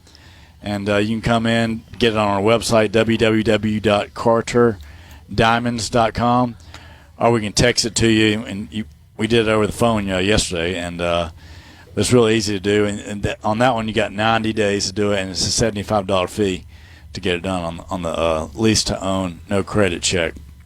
And also we have layaway, 10% down, 12 months interest-free layaways, and so you can lock in these prices. So literally, they're amazing deals on the old prices, and then you get an additional 10 to 30% off of the Mother's Day balloon pop right now. Gotcha. So what's the inventory situation look like, Jay? You've got plenty in stock to choose from? Yeah, we 7,000 square feet. We have about 5 cases of engagement rings. A lady says she's been shopping all over town, and she hasn't seen a selection like this. They start at $399, I believe, is the lowest price engagement ring we have, and up to $50,000 or more for the. And we have sets. Different varieties, white gold, yellow gold, all the different shapes, marquee, round, princess cut, oval, heart shape, all the different shapes, marquees. I say marquee. And you can come in. We can get you a lifetime warranty on all the little diamonds. We have a jeweler here he'll check them and clean them every 3 or 4 months, make sure they're tight. If you need it sized, we can get it sized. We also have a watchmaker. He's coming in starting this Saturday. So it's a full service jewelry store, downtown Jackson. We're the oldest business down here in Jackson, Mississippi, since 1849. Wow. Downtown Jackson. So some of the churches are older than us, and the police force is older. Jackson Police Force is older than us. So what does that mean exactly, Jay? A watchmaker? What services can you provide there? Well, if your crystal breaks, okay, or if you have a fine watch, you gotta clean it every so often. I think Rolex they say every 3 years or so. I'm not sure exactly, but if it gets dirty and you need to clean it out so it'll run better, he can do that and replace the crystal. If you need a watch battery, a lot of people need watch batteries. And he'll just come in and do it while you wait. And it takes about 5-10 minutes on that. And, okay. $20 for a watch battery, usually. That's what we're charging right now. Prices might go up, but right now it's $20 a battery. And, he's a real nice guy, Willie Wallace. He's been doing it out of his house, but he decided he's going to come here and work out of one of the offices here. Jay, one common need, of course, would be to resize a watch. Can you provide that service as well? Yeah, I could do that. You take the links out, or if you I can take the links out of the wall. If you need to add some links, I can't do it unless you have the links. But, I see. You can probably order it from the manufacturer. They give it to you. You can bring them in. We can get it done. And Willie can do any watch. Just about the old pocket watches. He can usually get the ports for them or anything like that. Pretty cool. Pretty cool guy, and real reasonable price compared to other people I've seen. He's a really good. And our jeweler, he's been doing it for about 35 years, I believe. Okay. He's really good too. So yeah, we have all the engagement rings. Just come in and see me, Sherry, Kiki, Dorothy, Lorna, Tina. We're all here. We'll take care of you. Gift wrap it, front door parking, 7-Eleven High Street, right downtown. Yeah, come in, and we got bracelets, tennis bracelets, pendants, pearls, watches, diamond earrings are real popular. They start at like $3.99 from solid diamond earrings and solid gold. Then they go on up to about $40,000 on the diamond stud earrings. Wow, I got you. So, what's the traffic been like today so far, Jay? We got about a minute left. Pretty busy. We just sold a nice couple. They've been together for a long time, and they just got a new wedding set. We've been selling a lot today. Yeah. Thank God. Well, that's what you want, Day, man. everybody. Yeah, Mother's Day. No better gift than jewelry, right? That's right.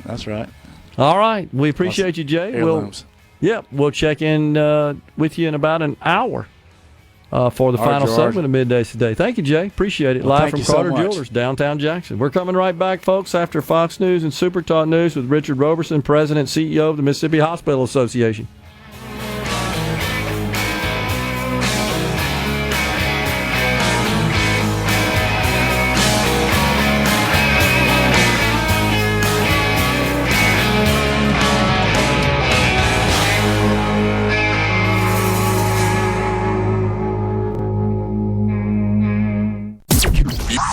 And now, another hour of the talk that keeps Mississippi talking. Middays with Gerard Gibert. Begin your transition now. Now on Super Talk Mississippi.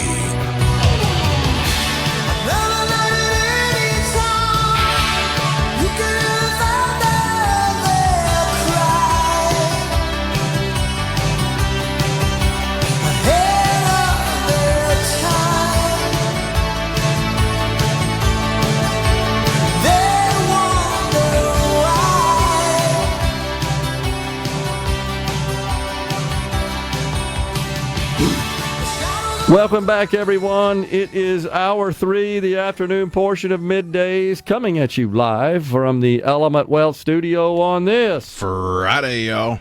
It's now time for Richard Roberson. He is the president and CEO of the Mississippi Hospital Association. Richard, always good to see you. Thanks for coming in. Thank you. Good to see you as well. So I ran into you not so long ago, and you were telling me you were headed up to D.C., that the AHA, right, had their convention up there? That's American right. Hospital Association? American Hospital Association's annual meeting was up there. Really a very informative meeting. Had a great mix of Republican and Democrat legislators and political analysts and politicos. Great content, great conversation. I think the one thing that I can take away from that is nobody knows what the heck's going to actually happen.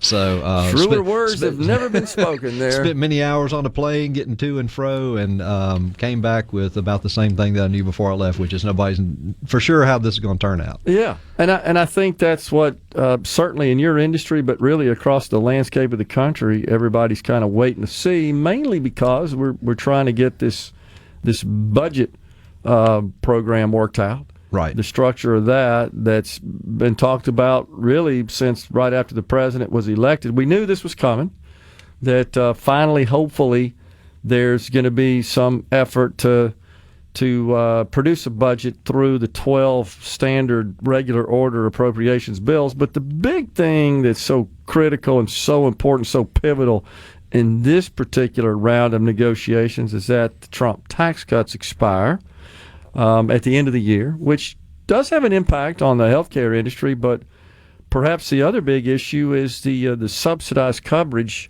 and the subsidy structure of the exchanges, the ACA exchanges. There's that subsidy which was enhanced under the Biden administration, scheduled to expire also at the end of the year. That could have a huge impact on the whole country, including Mississippi. Massive impact. We've got hundreds of thousands of Mississippians enrolled in those exchange plans. The enrollment has gone up dramatically over the last 5 years when those subsidies were put in place during COVID. It has helped a lot of people get insurance coverage. And by default, it's helped hospitals get paid when people have that coverage. The scary thing is those, as you said, are set to expire at the end of the year. So what happens with that? We've heard potentially a staggered decrease so that folks at the higher end of the income spectrum would probably not keep the same level of subsidies in place. Folks on the lower end of the income spectrum may keep more of the full subsidy in place. We'll see how that shakes out. Okay. There's some uncertainty there. We don't want to see uncompensated care or uninsured go up in Mississippi and go back to where we were a few years ago, which is typically anywhere from 10 to 15% of our population was uninsured. So this has brought the uninsured numbers down, unfortunately, because in medicine the cost has gone up just like it has in all of our lives. Costs have gone up, so it costs more to cover fewer people than it did 5 years ago. So we haven't seen a significant drop in uncompensated care in terms of dollars, even though we've seen a pretty significant drop in the number of uninsureds. Okay. So it's been kind of a, it's that ebb and flow. It's just you're covering, more people, but it's more costly than it was 5 years ago. So the uninsureds have gone down, but the cost to provide care for them has still gone up. So it's a weird yo-yo effect on some of this stuff, and heck, I think hospitals, just like all of us, are waiting to see where it all lands and wait for it to hit the bottom, and then we'll see what goes on. So as time has progressed, Richard, answer this for us. The commercial coverage sold in the exchanges, honestly didn't really have very robust networks. That's right. But that's improved somewhat here in Mississippi, has it not? Yeah, I think first of all, over the last 10 years since the exchanges have been in place, we've had more exchange products come into Mississippi, more competition, more carriers, which has increased the carriers, has increased the network coverage, and that's been a positive thing. Yeah, for sure. But and just so the folks will understand what we're really talking about there, what you're accustomed to, you go to the doctor, you receive medical services. If you're insured, you may have a copay you've got to cover, maybe a deductible you've got to cover. But in general, you put your card there on the counter, you expect the provider to bill the insurer, and then you just pay your part. But if they don't accept that insurance, they're not in their network, if you will, you still can get reimbursed, but you got to pay for it, then you got to file it, then you got to wait. And a lot of people just aren't in a position to do that. That's right. That's exactly how it works. And, and sometimes it can work out and it'll be fine and folks will get reimbursed by their carrier and go about their business. For other folks, just coming up with that initial upfront payment. Yeah, you're out of pocket for a while. Yeah, you might be upside down for a few weeks until your next paycheck. Yeah. And so that creates hardships. And so, either you forego getting that medical care you need because you can't make that payment, and then your condition deteriorates, and then you're worse off than you were 2, 3, 4 months before when something perhaps was fairly minor gets worse. It's just, it's like taking care of a house. If you leave your roof with a hole in it for too long, you're going to have more than just roof damage. Yeah, the problem gets bigger as time goes on. That's right. So these are some of the dynamics. And then, of course, there's the giant Medicaid program. You and I were talking about that is now about $620 billion a year to the federal government. And, of course, the states have their respective match portions as well. But that's on the chopping block as our Congress is negotiating this budget package. Yeah, that's the scary thing is that when you start taking certain things off the table and say we're not going to cut this, we're not going to cut this, we're not going to cut this, it leaves some of the big ticket items is pretty much the only thing that's left to potentially cut. And right now, the biggest pot of money that's, I think, on the chopping block is Medicaid. Yeah. And, and the president has said he doesn't want to cut Medicare, Medicaid, Social Security. That's what he said. And, and then you've got the House right now having to look at some different options to cut Medicaid. Earlier this week, it sounds like Speaker Johnson took the expansion states a little bit off the hook is what it sounds like now, saying we're not going to cut the states that have expanded Medicaid. We aren't one of those states anyway, so that was kind of that wasn't part of our contemplation. He said we're not going to change the 90% federal match. That's right, change that match rate and cut that federal funding. So, okay, well then the next biggest thing that's out there is cutting the provider taxes, which has been a funding mechanism for years. The way states have raised money from taxing certain healthcare providers that help the state pay those healthcare providers. So it's, in our case, hospitals get taxed at the maximum amount under federal law right now, or just about at the maximum amount. And any cut in that has some major consequences for revenue coming into Mississippi that's being used right now to keep many of our hospitals afloat. Yeah, so just to kind of clarify that for the folks is that providers, healthcare institutions and physicians groups and so forth, everybody that accepts Medicaid essentially, they pay a tax to the state, which the state then uses to secure federal funding and operate its Medicaid program. California in particular has really, shall we say, leveraged that to a great extent. Many states have, yeah. And they have. And it's been scrutinized now, saying, wait a second, the state's nearly not picking up their portion alone, exclusively. They're actually taxing providers in the state to get more revenue, to tap more federal money. They're saying maybe we ought to ban that practice, in which case the federal government would be on the hook for less. Yeah, that's right. And so, so for example, in Mississippi, our state share compared to our federal share is roughly 77% is federal money, 23% state money. Well, the state has various options to raise that state share. They can raise it through general fund revenue. They can do special taxes. They can get it from insurance premiums, whatever sources the state wants to apply. But one of those vehicles the federal government allows is for just a direct tax from a particular provider to go straight to the Division of Medicaid, in our case, and pay the state share through that.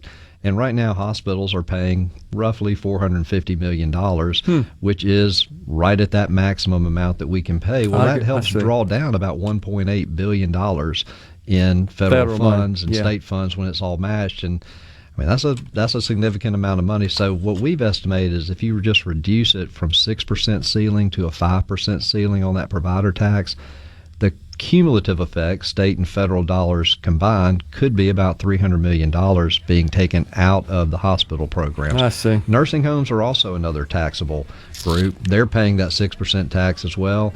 It's going to be, $50 to $100 million out of the nursing home payments. And nursing homes are pretty dang important, too, in this equation. And before we go to break here, I was just going to explain, and you can correct me on the other side of it if I say it's wrong, but they're willing to pay this tax essentially because that allows them to serve patients who do have insurance and they get reimbursed. That's Otherwise, they may be serving patients for no compensation, Absolutely. no reimbursement. That's 100% right. Okay, just want to make sure. That's right. You got it. Yep, we got Richard Roberson, President, CEO of Mississippi Hospital Association. Taking a break, coming right back.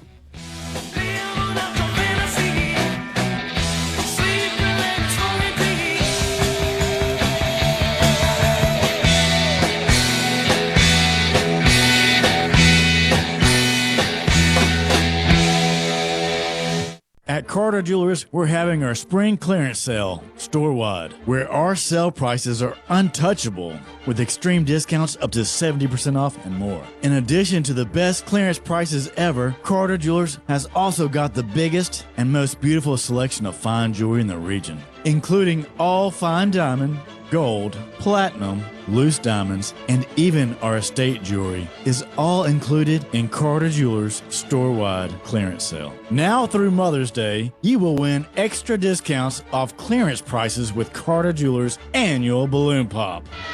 Pop a balloon, and every balloon will have a discount voucher of up to 30% off. Come see us at Carter Jewelers with interest-free and no credit check financing. Trade-ins are welcome. Downtown Jackson since 1849 on the corner of State and High Street and the Pemberton Plaza in Vicksburg. Sale ends Saturday, Mother's Day Eve at 6 p.m. Hey, this is Bob, and if you're like me, you like dealing with local people. Majestic Metals was founded in Mississippi in 1954 and are headquartered right in Gluckstadt. For complete metal building systems and steel roofing and siding, call the hometown folks. Majestic Metals, 800-647-8540 or online at majesticmetalsinc.com. Hey, this is Will with Service Specialists. Are you looking for new employees? Spending hours searching recruitment sites? For over 50 years, Service Specialists has been connecting hard-to-find qualified candidates for employers. We have candidates for all your administrative, professional, manufacturing, and industrial needs. Check us out online at ServiceSpecialistLTD.com. That's ServiceSpecialistLTD.com. Service Specialists, your expert recruiters helping employers and job candidates connect since 1967. Service Specialists with offices in Ridgeland, Canton, Oxford, and now open in Columbus.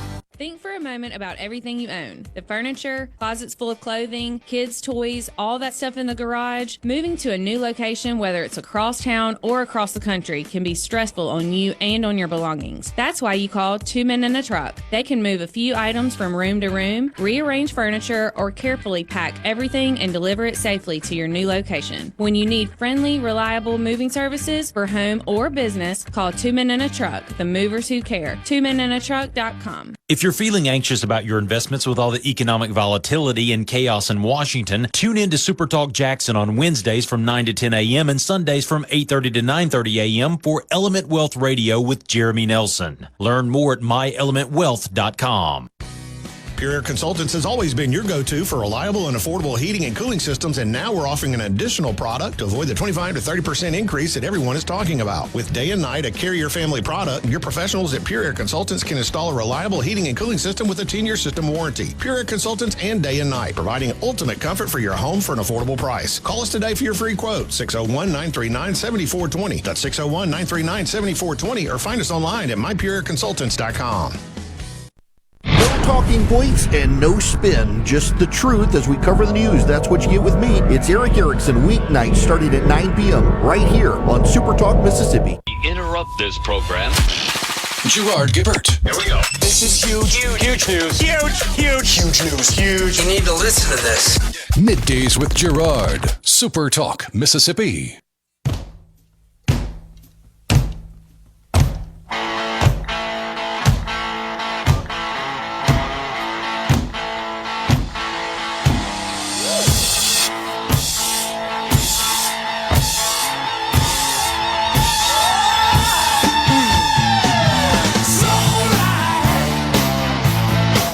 Welcome back, everyone. Richard Roberson, President, CEO of Mississippi Hospital Association. So what did you hear in Washington? I mean, what are they most concerned about, Richard? Well, I think most of the concern right now tends to be around that provider tax reduction as it relates to Medicaid. Overall concerns beyond health care. The same thing that we read in the news every day. It's concerns about the impact of trade, trying to fix the trade deficit, trying to do something in the tariff space. Concerns about from some folks it's a good thing, some folks say it's a bad thing. I think the dust is going to settle on that over the next few months, and we'll figure all that out. It sounds like there's already progress being made in some of those conversations. Okay. From the hospital perspective, we get impacted by the tariffs too, because even hospitals are importing medical supplies, equipment, needles, syringes, tubing, IV bags. Those things, many of those things are still made offshore. Right. And so, a 30% increase in the cost of those is going to have to be passed along somehow or borne by the purchaser. So, there's concern about that. But, look, we had some great meetings with our delegation. I can't say enough good things about the folks that we have up there representing Mississippi. They care, they're engaged, they're articulate about the issues, they are willing to sit down and have conversations that are meaningful, and those were great. So, our delegation does a good job for us, and they've been supportive, for a long time. And they are concerned. They want to make sure that healthcare in Mississippi is where it needs to be. And, I feel good about the conversations that we had with our delegation up there. There's just still a lot of wait and see about what's going to happen. The Senate's waiting to see what the House is going to do. They got the first bite at the apple. Yeah. So I think the Senate is just waiting to see what the House comes up with, and I think the House is still a work in progress on what they're going to come up with. So. Yeah. Well, the Speaker's got his hands full because of the large numbers, more than anything, and a lot of just dissension within the ranks. Well, when the numbers are so razor thin, it is a tough really lift hard to try to bring everybody on board, because that's essentially what it takes, is that unified body to come together and say, yep, all 218 of us are going in this same direction. And that's hard to do. But I don't envy them at all. What I made a point to talk about with some folks earlier this week was to say, the ACA kind of got muddled at the end with some complicated political things and some unexpected and untimely deaths that had happened. Senator Kennedy passed away, and it created some election issues in Massachusetts with Scott Brown. And and so then the ACA, instead of being sent back through the process and fixing some things that were flawed in that bill, got pushed through. What I'm hopeful for is that we take some time, that we don't just rush this thing through, that we really examine potential consequences, try to best as we can avoid unintended negative consequences. And if we'll just take our time and be thoughtful and talk to each other about it, I think we'll end up with something that's sustainable. One of the problems for hospitals and everybody else is when these things keep flipping and flopping every 4 years, or every 2 years sometimes, when the Congress changes over, it's hard to fix a budget. It's hard to, as a business person, man, if I'm making budget decisions based off 2 years, that's a crazy ride. So that's just what makes it hard. And we've talked a lot about just stabilizing hospital payments, stability language from the state legislature. Let's keep things the way they are now, for good, better, worse. Folks know what to expect and what they have to do to get paid.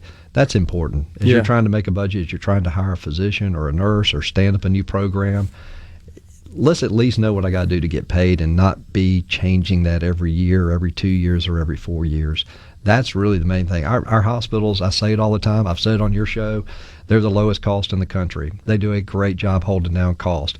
A lot of that's out of necessity. When you don't have a whole lot of revenue to work with, you got to be smart about your money. And they do that, and they still provide excellent services, good quality services. We got to get off the floor of 50th in our chronic conditions that the hospitals try to work people through. But they're doing a good job, low cost, providing good quality. We just need some stability in the market. Yeah, that's a great point. We are blessed in a small state and a poor state, which we are. Really, with second to none health care in our state. Yeah, and look, I'll give a shout out to our nurses this week. This is National Nurses Week. Next week is National Hospitals Week. Okay. We've got nurses that are 24/7 standing there in our hospitals, in our clinics, across the state, doing excellent work. They're passionate about what they do. They care deeply for their patients, and they want to make them well. Our hospitals, it's impossible for me to describe sufficiently the incredible work that they do every day. Mm-hmm. And there are really some trying times. We've worked closely with the Attorney General's office in the last few months, developing an awareness campaign about just how to treat people in the hospitals and violence against healthcare workers. We can't tolerate that. It's a stressful environment to work in. You not only endanger yourself, you're endangering other people when you act out in those settings. And so we're gonna have that coming out over the next few weeks with Attorney General Fitch, and she's been wonderful, and her staff have been wonderful to work with on that. So can't say enough great things about the things that are going on with our nurses as we recognize them this week, and our hospitals as we recognize them next week. What are your members telling you, Richard, are their most critical challenges, and are they consistent with what you heard in Washington from around the country? Yeah, it's the predictability of the payment system. It's what do we need to do tomorrow to get paid, and how does the ball move? Are we continuing to move the goalposts? Are we going to change the dynamics of the field? If you're on a football field and here's how many yards it is, that's great. Yeah. You can predict that. You can run plays off that. If, in the third quarter we decide we're going to change the layout of the field, and maybe for a first down you got to get 15 yards in the third quarter, and in the fourth quarter we're going to go back to 10 yards to get a first down. When those things change week to week, month to month, year to year, every administration, the flip-flop, we've got to have some stability, and it's crucial. And I say it all the time too. The one thing our hospitals and our medical care providers aren't going to ask. Now, when you fill out a form and you get admitted to a hospital, or you're coming in as a new patient in a clinic, you're going to reveal everything, maybe even the name of your dog gets on that form. I mean, there's a lot of stuff that goes into that. But the one box you're not going to check is if you're a Republican or a Democrat. That's right. They take care of that. And so we heavily depend on government payers in Mississippi. About 70% of our payments in hospitals come from Medicare, Medicare Advantage, Medicaid, or TRICARE. Interesting. 70%. So it is political. It's governmental, but it shouldn't be political. I got you. But that's the nature of the beast. That's where we are.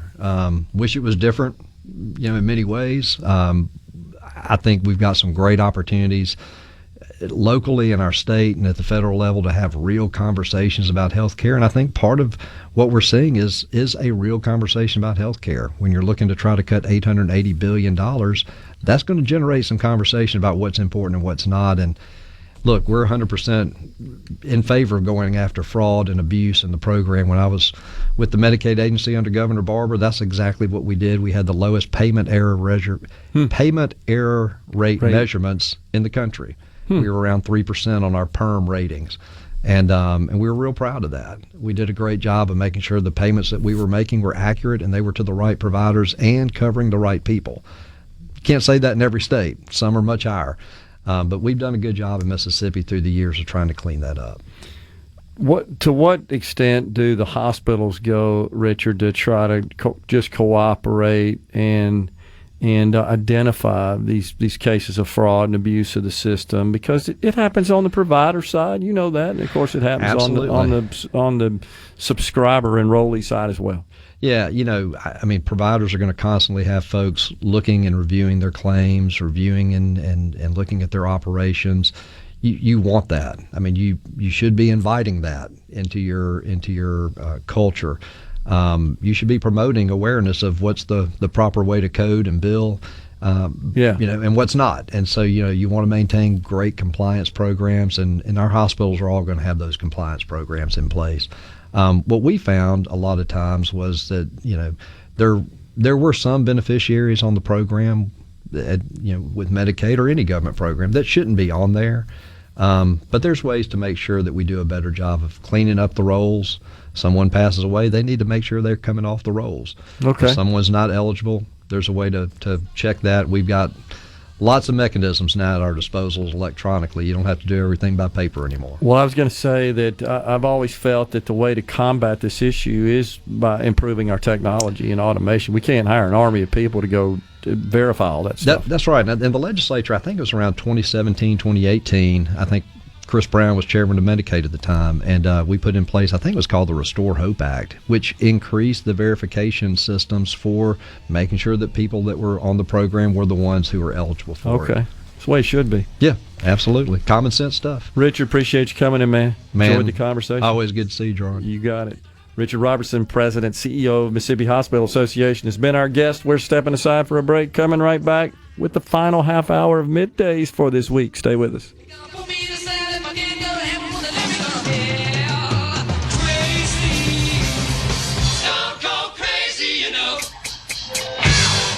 From the Seabreeze. Gerard Gibert. Going beyond the headlines, breaking down the stories that matter to Mississippi. Middays with Gerard on SuperTalk Mississippi.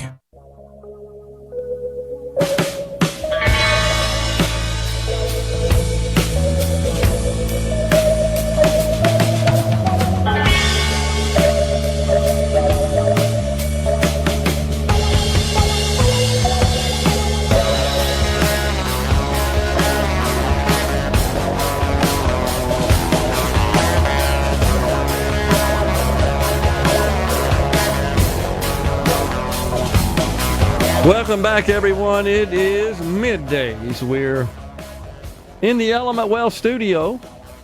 Thanks so much for joining us. Cutting Medicare and Medicaid funding will lower the cost of health care, says Thomas in Greenwood. Less available funds means prices charged fall. I'm not following that logic, honestly, Thomas. Because I've said many times, and you just heard Richard say, 70% of the reimbursement in the state of Mississippi is from some government-funded healthcare program. Now, to be fair, Medicare is not all government funded. There are some premium responsibility on the part of the subscriber. But in general, it's largely funded by the amount of money we all pay in while we're working to the program to have those benefits when we ultimately retire and enroll in it. But I've thought for some time that government is kind of in the healthcare insurance business. If you look at the amount of money spent of the federal budget that is for healthcare insurance between Medicare, Medicaid, TRICARE, and the ACA subsidies. You can't ignore that. That's up to $100 billion a year now. And growing. So Medicare, just under $1 trillion a year. Medicaid, $620 billion. TRICARE, $350 billion. ACA subsidies, $100 billion. So you can do the math there. How can we call ourselves free market capitalists and not champion ending Medicaid and Medicare? So I just want to make sure I hear you right there, Thomas. You believe people should pay into the Medicare program and then not receive any benefits out? You want to end the Medicare program. And you know this, Rhino. Medicare is wildly popular. If you stood up in front of a bunch of people enrolled in Medicare and say, we're taking away your Medicare, you may not survive the night. Now, I'm exaggerating a bit. People love it because it's cheap, relatively speaking. You come from, paying $1,200 a month or whatever the heck it is, depending on your coverage status category, to running on the Medicare, and all of a sudden you got a Part B premium of $250.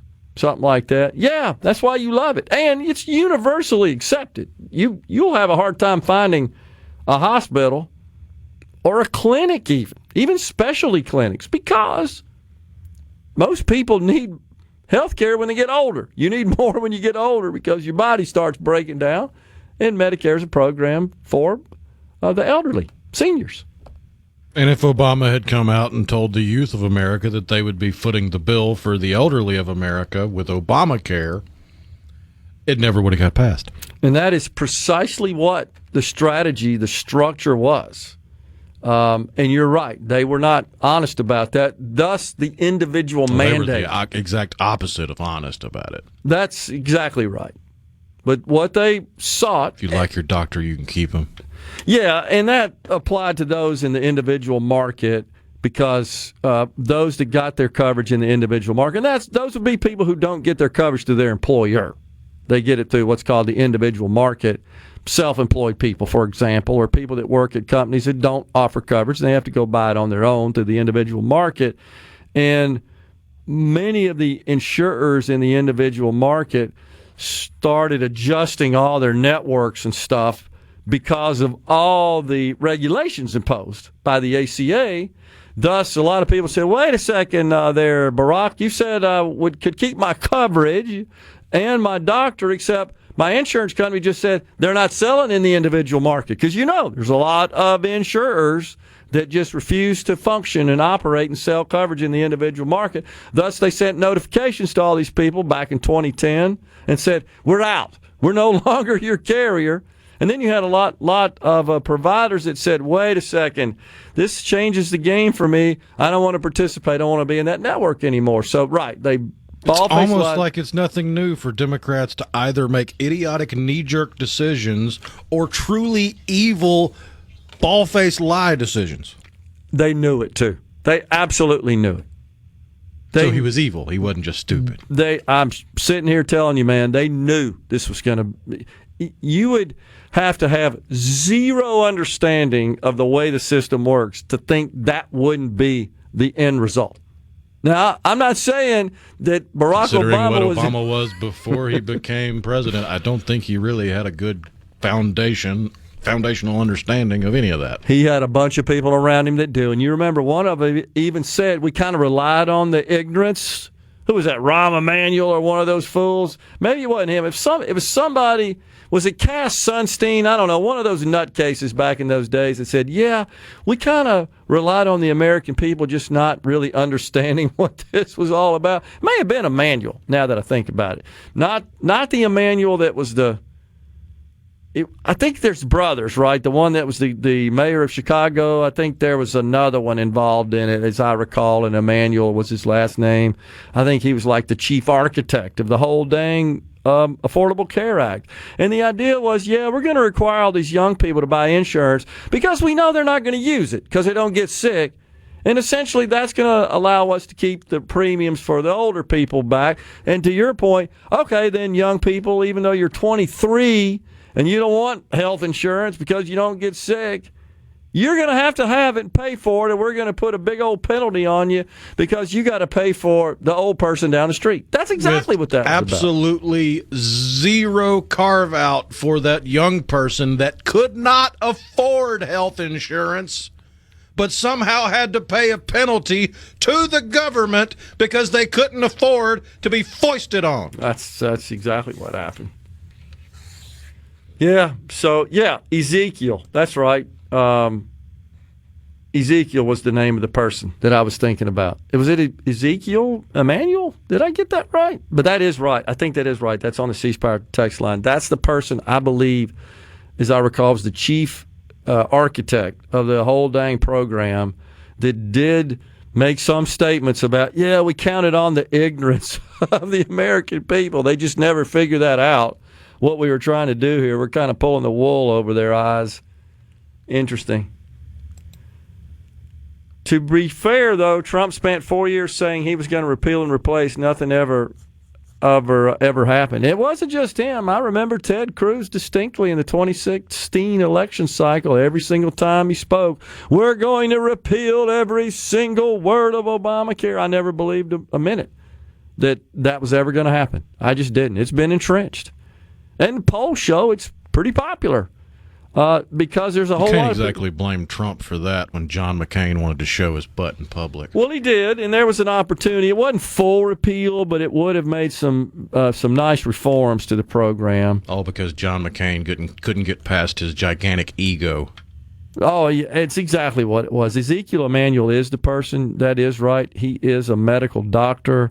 He's an oncologist, and he is the one that was largely involved in architecting this program. I want to get to this before we go to break here, and that's something that came from Ben from Madison. Strange to hear so many Republicans support the idea of raising taxes on millionaires. Trump has kind of flip-flopped on this a couple of times. Hopefully the Congress takes that off the table immediately. I, too, am extremely concerned and disappointed about that.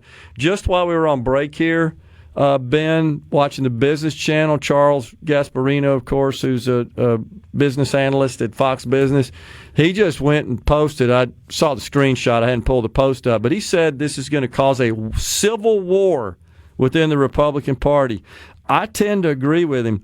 What the president said this morning, this was before the show started, he said the problem with even a tiny, in all caps, tax increase for the rich, which I and all others would graciously accept in order to help the lower and middle income workers, is that the radical left Democrat lunatics would go around screaming, read my lips, the fabled quote by George Bush, the elder, that is said to have cost him the election. No, Ross Perot cost him the election. In any event, Republicans should probably not do it, but I'm okay if they do. Yeah, so kind of a mixed message there from the president on this. And then I heard an interview with a Republican congressman from Florida. His name escapes me. This was this morning after this tweet came out, or this Truth Social post from the president. And he said he actually supported the idea. I was shocked at this, philosophically. So now we got Republicans that philosophically are supporting the idea of higher taxes on one group to lower taxes on another group. That's redistribution. And it's bad policy, in my opinion. I do think this could spark a civil war, if you will, within the Republican Party, and I'm praying that this is taken off the table and doesn't come to fruition. The problem is, Ben, it's hard to make the math work, as we've said so many times, to get tips, overtime, Social Security in the one big beautiful bill without doing some radical cutting on things the president said he doesn't want to cut. So it's a big old math problem is what they're dealing with. Coming right back with Jay Lake from Carter Jewelers. Need cash? Gerard Gibert. He keeps his classified documents right where they belong. Inside a Journey record jacket from the 1980s. Gerard Gibert, SuperTalk, Mississippi.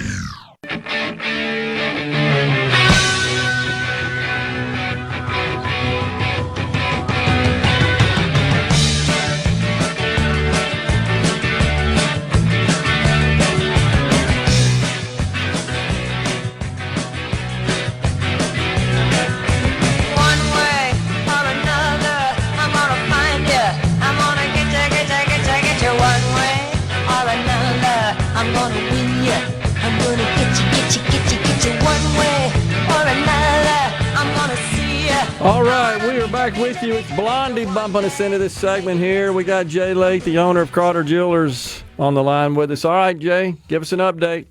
Hey, Super Mother's Day today at Carter Jewelers, y'all. Come on in and see us. We got a 18-month interest-free financing. We got a store full of customers, no credit check financing.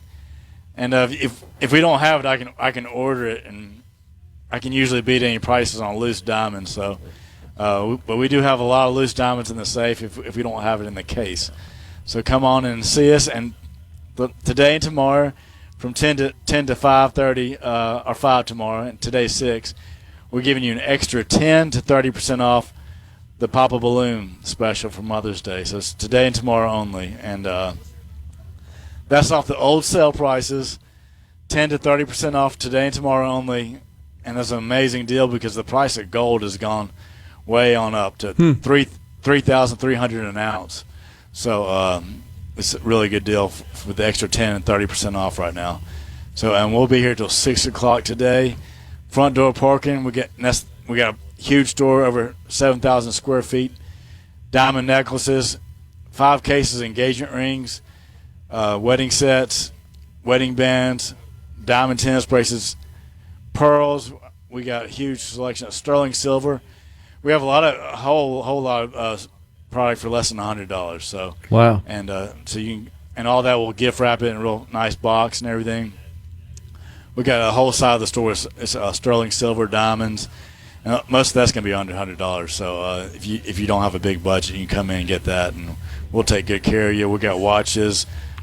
We even have gifts. You get the 10 to 30% off the crystal, whatever you want, and we'll size your ring for you. If it's a gold piece, most of them is going to be free sizing. We don't size the silver, but any gold pieces we can size, and we'll clean it for you. We can get you a lifetime warranty. You come in, we'll clean them for you, check all the diamonds, make sure they're tight every 3 or 4 months, and we'll take care of you. Good care. 1849. We've been doing this since 1849, the oldest business in Jackson right now. Jackson, Mississippi, probably the oldest jewelry store in the world. I mean, United States right now. Wow. 1849, yeah, very old. Some of the churches are older than us, and the Jackson Police Department's older than us, but not many people since 1849 have been doing business. It's a long time, and we love what we do, and we try to give you the best service possible. And we also, I forgot about layaways. We got layaways. You come in 10% down, and we'll still give you the extra 10 to 30% off the layaways. And we'll give you 12 months to pay it off, interest free, and you lock in the old gold price. It's a great deal for you. So you might want to get your wife something for Christmas. Go ahead and buy something for Christmas or anniversary. Come on in and do that now. The next 2 days. Today's Friday and Saturday. We're going to be closed Sunday for Mother's Day. Yeah, so, sure. Come in and Carter Jewelers, downtown Jackson, 711 High Street. Front door parking, Mother's Day, Papa Balloon. You get an additional 10 to 30% off of whatever you pick out. And we have men's jewelry too. We have stainless steel pieces, less than $50. Lots of different things. Wedding bands, men's bracelets, wedding rings, diamonds. We can take good care of everybody here in Jackson. Madison, Pearl, don't matter. Brandon, you come see us, we'll fix you up with something nice. 10 to 30% in the balloons, right? Yeah, that's some of the pieces are marked down 70% still, so that's off the 70%. Michelle said, she asked it, well, if it's 70% off and you take another 30 off that, is it free?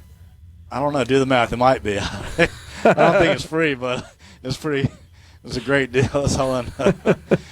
So come see me, and we'll fix you up. I got you. Well, it depends on if it's 30% of the price after you take the 70% discount or 30% of the price before you take it.